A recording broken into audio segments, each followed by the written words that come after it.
discovered in the last episode that the Bible teaches that God creates instantaneously with the power of His spoken word, the Logos, the Bible sometimes refers to it as.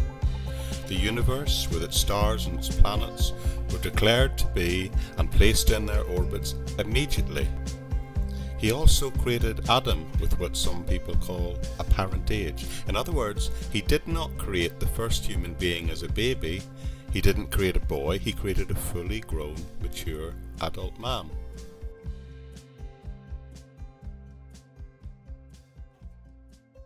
When Adam appears on the scene, by any reasonable measure, we can assume he looked like a full-grown adult. The same thing was true of the Garden of Eden, wasn't it? When He created the garden, it was done in a moment. If you or I needed to grow a garden, the scientific fact would be that we would have to grow it from scratch over many years. We would have to plant it, and to water it, and to fertilize it, and of course to wait. We would have to wait a long period of time for the garden to gradually appear and mature. But that's not the way God does it. God created the Garden of Eden instantaneously with a parentage. But the best illustration of this is the fact that Christ Himself is seen to create in an instant. Jesus, at the wedding of Cana, turned water into wine in a moment. Normally the process of winemaking needs something called fermentation.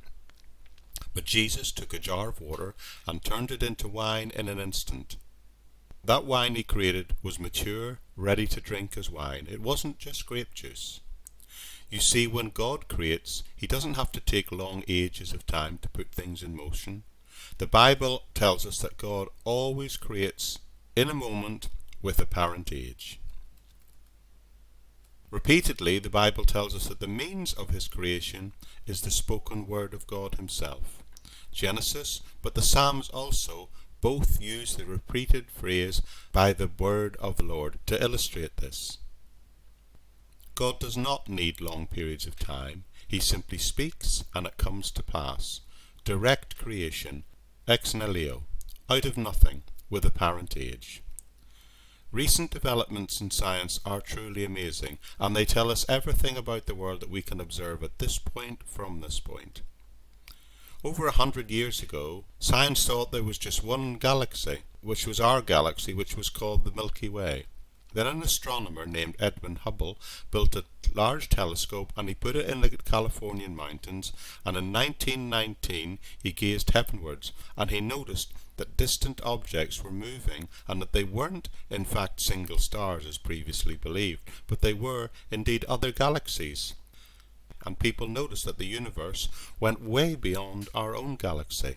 Suddenly, humanity's view of the size of the universe increased exponentially.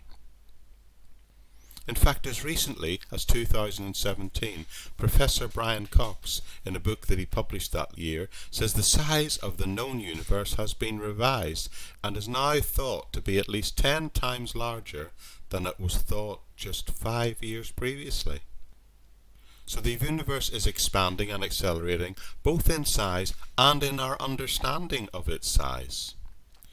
Can we trust science? Yes, of course we can. We can trust it as far as it shows us what we can understand at this point, up to this point, from this point.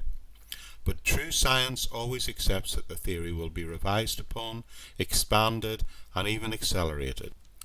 The writer to the Hebrews said this: "By faith we understand that the universe was formed at God's command, so that what we see was not made out of what was invisible."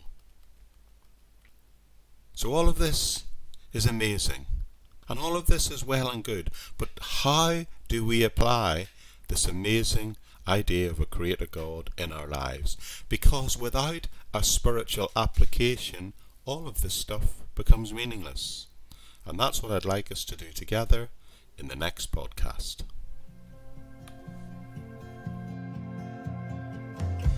Okay everyone, that's it for this time. Now the place to go for all the links to this ministry and other ministries and podcasts that I do is the podcast notes section of this podcast on the Buzzsprout website. There you'll find links to the Facebook page, my YouTube channel, the sister podcast, the Living in Faith Everyday podcast, and also links even to my SoundCloud page where I create the background music and sound design for this podcast.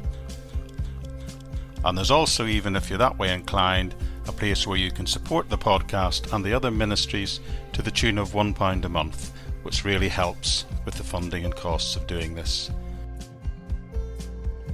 But other than that, I really trust you've been blessed by our time together, and I hope to see you all here again very soon.